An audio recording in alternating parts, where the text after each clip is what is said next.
YouTube channel Rupali Bhatnagar. Happy Holi सबको मेरी तरफ से बहुत बहुत शुभकामनाएं होली की।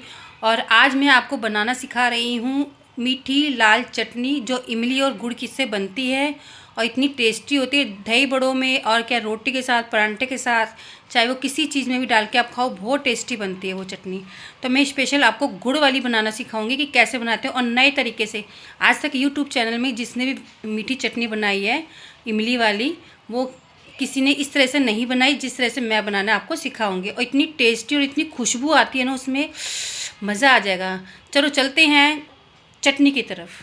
मैंने ली है आधी किलो इमली, 250-250 ग्राम का ये डिब्बा है, तो मैंने आधी किलो ली है इमली। अब मैंने गैस पे गर्म पानी अच्छे से उबाला, उसमें उबाल हल्का गर्म करो, नहीं वैसा कर लो कोई बात नहीं। मैंने ये दोनों पैकेट जो आधा किलो इमली है मैंने गर्म पानी में डाल के पूरी रात के लिए इसको भिगो के रख दी, क्योंकि पूरी रात भिगोएंगे तो इसमें अच्छे से इसका जो भी अंदर का है वो बिल्कुल सॉफ्ट हो जाएगा। और मैंने इसको अच्छे से रात को इसको भिगो के रात को रख दी।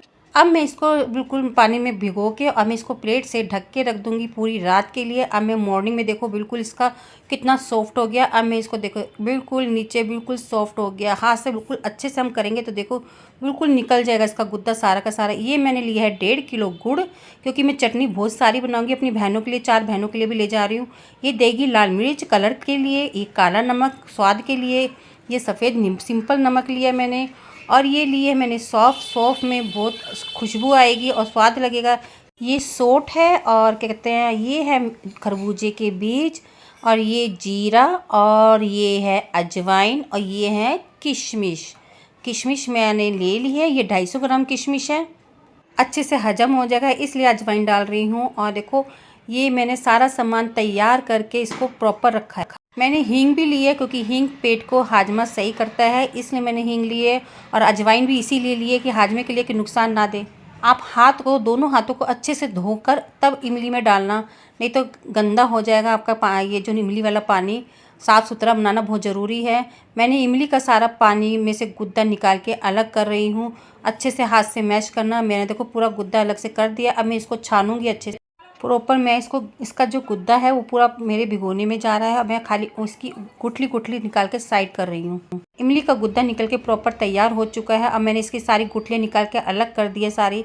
ये सौंफ का पानी है, मैं सौंफ और अजवाइन और जीरे को गर्म पानी में अच्छे से उबाल लिया, क्योंकि मैं नई तरीके से आपको बता रही हूँ। मैंने आपको पहले भी बताया था शुरू में कि मैं नई तरीके से सिखाऊंगी। तो देखो मैंने अजवाइन, सौंफ और जीरे को अच्छे से पानी में उबाल लिया, उसका सारा जो फ्लेवर है पानी में आ चुका है। अब उसको छान कर मैंने इसमें डाल दिया, क्योंकि इसका जो फ्लेवर खुशबूदार और स्वाद जो आएगा वो इसी से आएगा। और मैंने डाल दिया है इमली के पानी में, प्रॉपर देखो तैयार हो चुका है। अब इसको छान के अब मैं चढ़ाऊंगी इसको बड़ी कढ़ाई में। देखो पूरा इसमें पानी भी मिक्स करा है मैंने, क्योंकि पकाऊंगी ना, पकाने के बाद तो इसमें मतलब गाढ़ा होने के लिए पानी डालना बहुत ज़रूरी है, क्योंकि बहुत अच्छे से उबाल देंगे हम। ये मैंने कढ़ाई ली, उसमें सारा डाल दिया मैंने, कोई छोका नहीं लगाया, कुछ नहीं लगाया, क्योंकि सब मैंने इसमें मिक्स करूँगी। ये गुड़ है, मोटी मोटी डली डाल दूँगी, कोई दिक्कत नहीं, क्योंकि वो घुल जाएगा। कोई तो बिल्कुल चूरा करके डालता है, तोड़ के डालता है, ऐसा कुछ नहीं है। आप जब इसको पकाओगे तो वो गुड़ तो अपने आप ही पिघल जाएगा, उसमें कोई दिक्कत थोड़ी है। आप हिलाओगे तो मोटा मोटा डाल दो। पर मेरी कढ़ाई छोटी पड़ गई है, इस हिसाब से तो मैं आपको दिखाऊंगी कि मैं इसको, अब मैं सबको बड़ी कढ़ाई में डालूंगी। देखो मैंने बड़ी कढ़ाई ले ली है, इसमें मैंने वो सारा जो भी छोटी कढ़ाई में डाला था इस वाली कढ़ाई में, तो अब मैं सारा इसमें पलट दिया है। अब बहुत आराम से बनेगा और खिलने भी नहीं। अब मैं सारा गुड़, 1.5 किलो गुड़ जो लाई थी वो सारा अब मैं इसमें डाल रही हूँ। वो अपने आप गर्म पानी में सारा उबल जाएगा, और गर्म पानी मतलब इमली के पानी में उबल जाएगा। अब मेरे देखो प्रॉपर इसको हिलाती रहूँगी तो सही बनेगा। मैं ले रही हूँ काला नमक, सफ़ेद नमक और देगी लाल मिर्च कलर के लिए। अब मैंने सारा इसमें डाल दिया। मैं सारी चीज़ें इकट्ठी डालूंगी। देखो ये सोट भी जो है, मैं सोट भी इसमें सारी डालूंगी, एकदम सारी चीज़ें ही डालूंगी, अलग अलग कुछ नहीं डालूंगी। मैंने सोट भी डाल दी है। अब मैं इसमें देखो और क्या क्या चीज़ें डालती हूँ। ये हींग, जो हींग बहुत ज़रूरी है इसमें, इससे क्या है पेट का हाजमा भी सही बना रहेगा।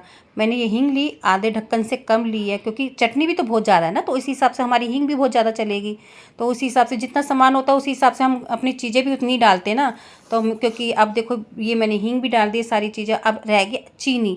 चीनी इसमें हम डालेंगे 1 ढक्कन, क्योंकि चीनी पता है क्यों डालते हैं, चीनी का गुड़ का फ्लेवर मिक्स हो जाता है तो आपकी चटनी जो टेस्टी बनती है ना, बहुत टेस्टी बनती है। एक बार आप बना के देखना, फिर आप मुझे कमेंट में लिख के बताना कि आप मैं सही बोल रही हूँ गलत बोल रही हूँ। चीनी, जब हम गुड़ वाली चटनी बनाते हैं ना, मीठी चटनी, तो उसमें आपको थोड़ी बहुत चीनी ज़रूर डालनी पड़ेगी, ज़्यादा मत डालो। अगर मेरी इतनी सारी बन रही तो मैंने 1 ढक्कन डाल दिया, आप आधा किलो गुड़ की बना रहे हो तो आप 3 चम्मच डाल दो, बहुत होती है चीनी उसके लिए 3 चम्मच। अब मैं इसको अच्छे से मिक्स करती रहूँगी, इसको हिलाएंगे, अच्छे से उबाल लाएंगे और प्रॉपर बनेगी। देखो मैंने एक छोटी कढ़ाई रखी है, जो मेरे खरबूजे के बीज है वो मैं हल्का सा घी डाल के उसको हल्का सा चटकाऊँगी, क्योंकि चटका के डालोगे ना आप उसमें चटनी में तो बहुत टेस्टी बनता है। अगर कच्चा डालोगे तो वो अलग स्वाद आता है, और पका हुआ डालोगे तो उसका अलग स्वाद आता है। तो हम पका के चटका के डालेंगे तो उसका स्वाद ही अलग होगा। एक ना चटकने की आवाज़ भी आएगी।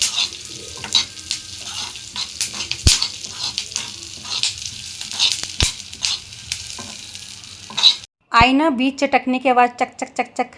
अब मैं खरबूजे के बीज इसी में डाल दूंगी, और ये मेरी किशमिश है, मैं किशमिश भी इसमें डाल दूंगी और खरबूजे के बीज भी इसमें डालूंगी। मैं दोनों चीज़ें डाल दूंगी पकाते, मतलब मैंने खदका लिया ही हूँ चटनी में। खदका लगाने के बाद चटनी में फिर इसको ऊपर से डालेंगे, फिर दोबारा खदका लगा दो, कोई दिक्कत नहीं।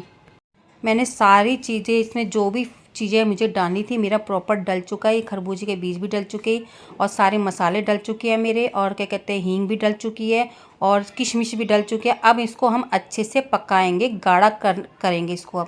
अब हम इसको तेज़ आंच पे हिलाते रहेंगे और इसको गाढ़ा करेंगे, क्योंकि ज़्यादा गाढ़ा मत करना, ध्यान रखना ज़्यादा गाढ़ा मत करना, क्योंकि ठंडी होने के बाद भी ये चटनी गाढ़ी होती है।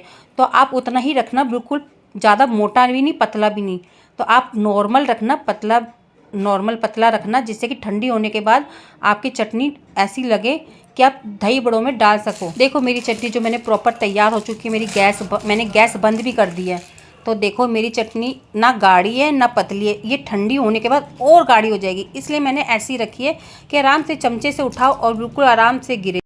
गाइस बताइए मैंने चटनी कैसी बनाई और कैसी लग रही है। वैसे तो आपने नहीं खाई, पर देख के फिर भी पता चल जाता है कि किस तरह से चटनी बनाई हो, कैसी लग रही है, कैसी स्वाद होगी चटनी में, कितना स्वाद होगा मीठी चटनी में। इमली की खट्टी मीठी चटनी जो हम अधिकतर होली पे बनाते हैं, वो किस लिए, दही बड़ों के लिए। तो आप मुझे कमेंट में लिख के बताना कि मैंने किस तरीके से सही से बनाई है और अच्छी बनी है और शक्ल कैसी है और खाने में कैसी होगी। वैसे तो आपको नहीं पता चल रहा, पर फिर भी थोड़ा 19-20 में पता तो चल ही जाता है ना कि खाने में भी टेस्टी होगी। चलो फिर आप मुझे कमेंट में लिख के सब चीज़ों का डिटेल लिख के बताना। और थैंक यू सो मच मेरा पूरा ब्लॉग देखने के लिए। थैंक यू सो मच सबको। Happy Holi. Bye bye guys.